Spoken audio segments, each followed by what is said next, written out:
I passed over 80 federal medical examinations in 42 years.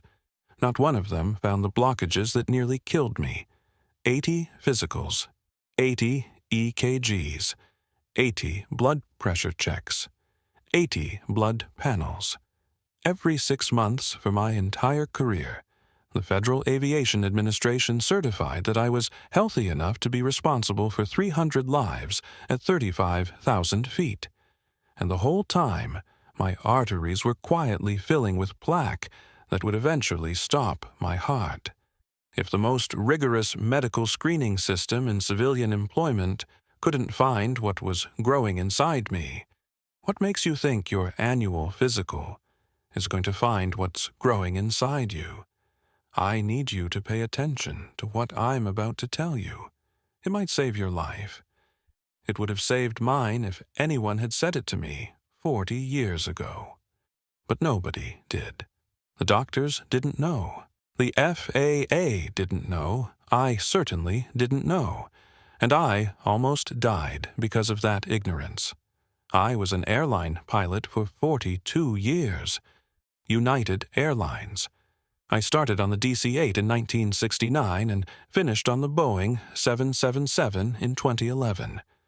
31,000 flight hours. I flew through thunderstorms, ice, mechanical emergencies, and passenger crises. I landed planes in crosswinds that would make your knuckles white just hearing about them. Every single day I went to work. Hundreds of people trusted me with their lives.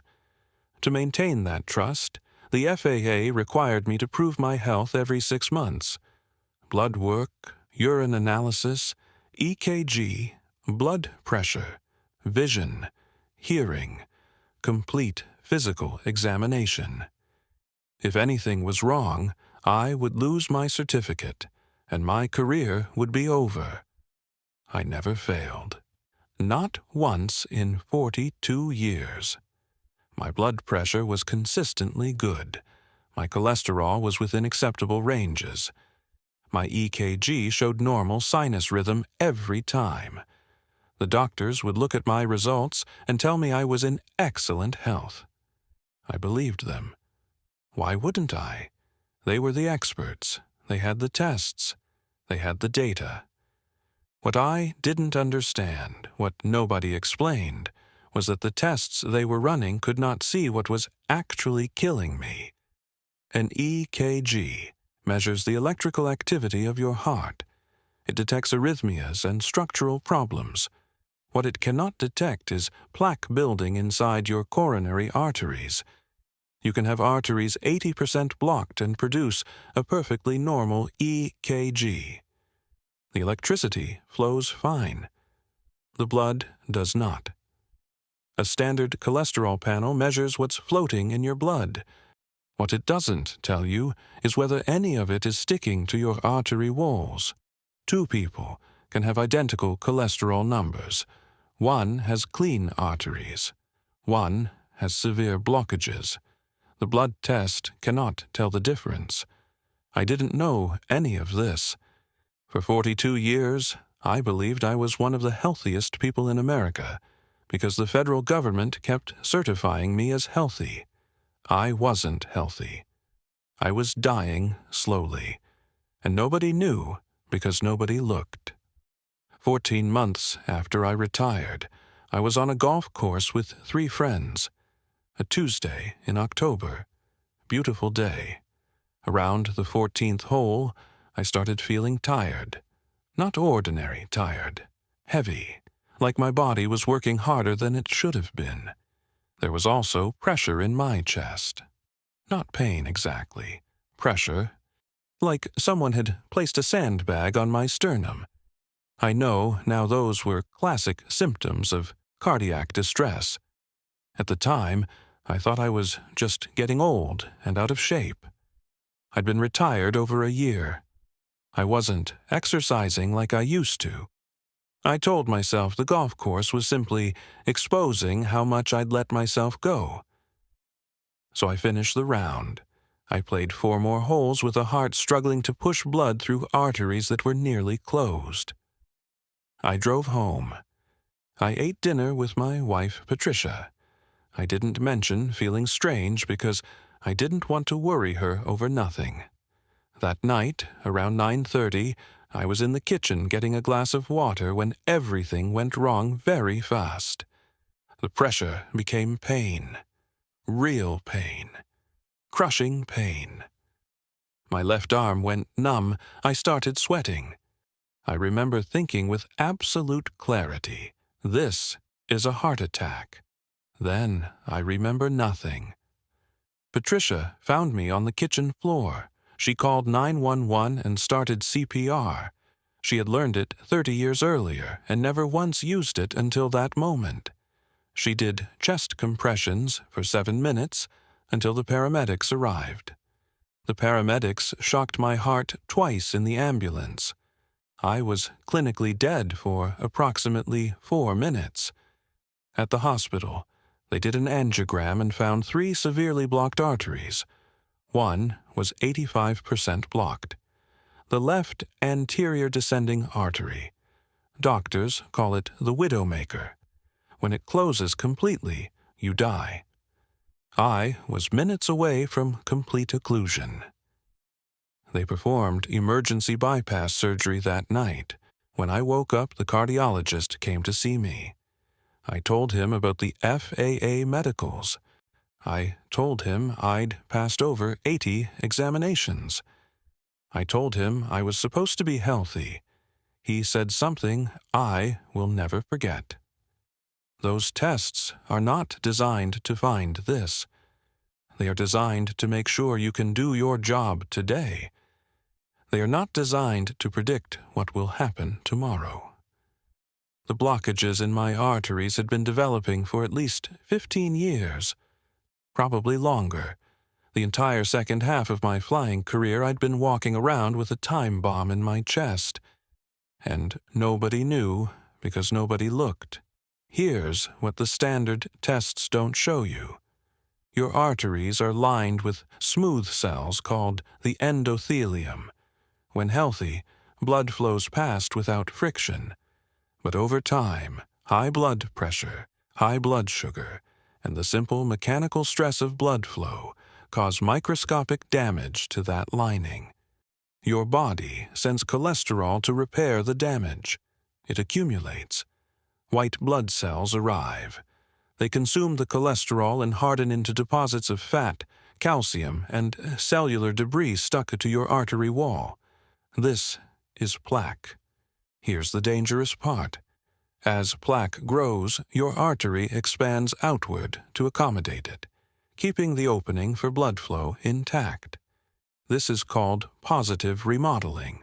It means you can have significant buildup while blood flows completely normally.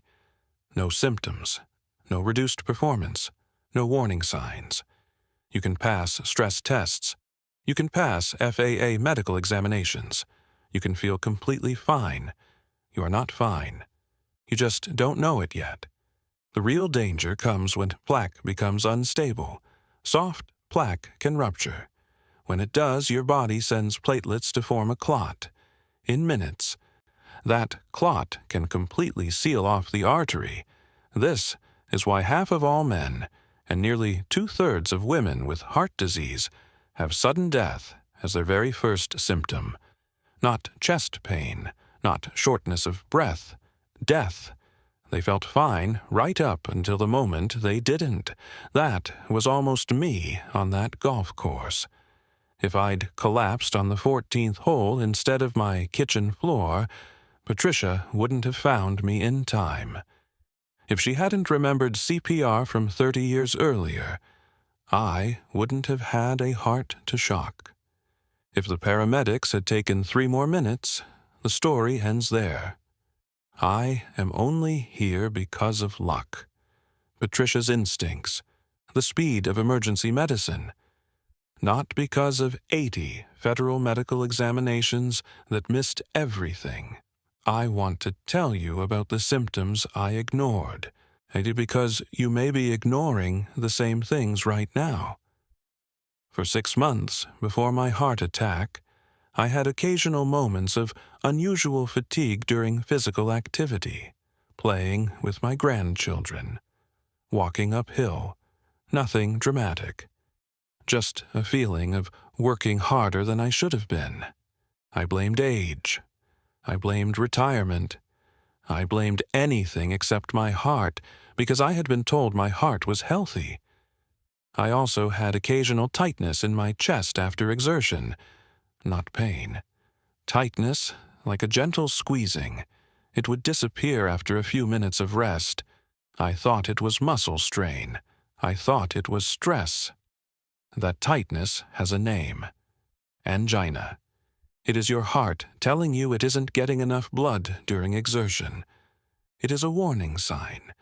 If I had understood what it meant and gone to a cardiologist when I first felt it, they would have found the blockages 6 months before they nearly killed me. An elective procedure instead of emergency surgery, a completely different story. But I didn't understand. Nobody explained it. And I trusted that feeling fine meant being fine. Please don't make the same mistake. I'm 88 years old now. I have stents in 2 arteries and bypasses in 3 others. I take 7 medications every day to keep my reconstructed cardiovascular system functioning. I see a cardiologist every 4 months. I've lived 25 years longer than I should have. 25 years watching my grandchildren grow up, traveling with Patricia, being alive when I so easily could have been dead. Those years were not guaranteed by my FAA certificates.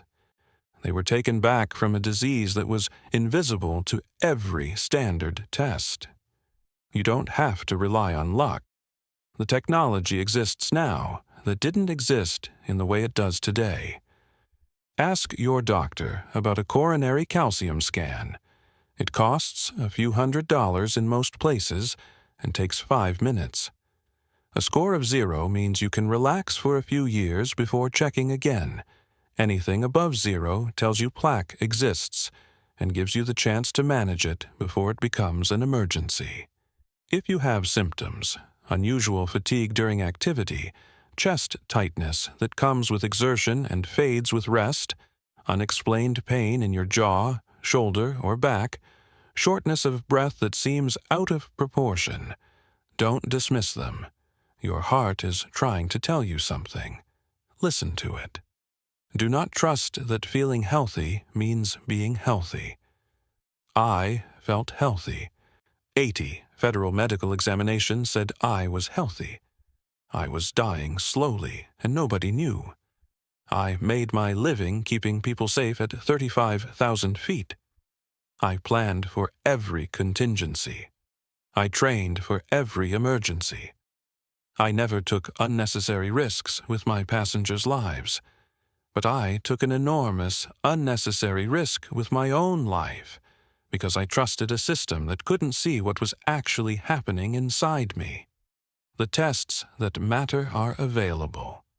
The knowledge is there. The only thing standing between you and the truth about your heart is your decision to go find out. I almost died on a golf course 25 years ago. My wife saved my life with CPR she learned decades earlier and never thought she'd use. The paramedics saved me with a defibrillator. The surgeons saved me with bypass grafts. You can save your own life with a scan and a conversation with a cardiologist who knows what to look for. Please go do it. Do it for yourself. Do it for the people who love you. Do it because you have an option I never had. I've had 25 extra years. I want you to have even more.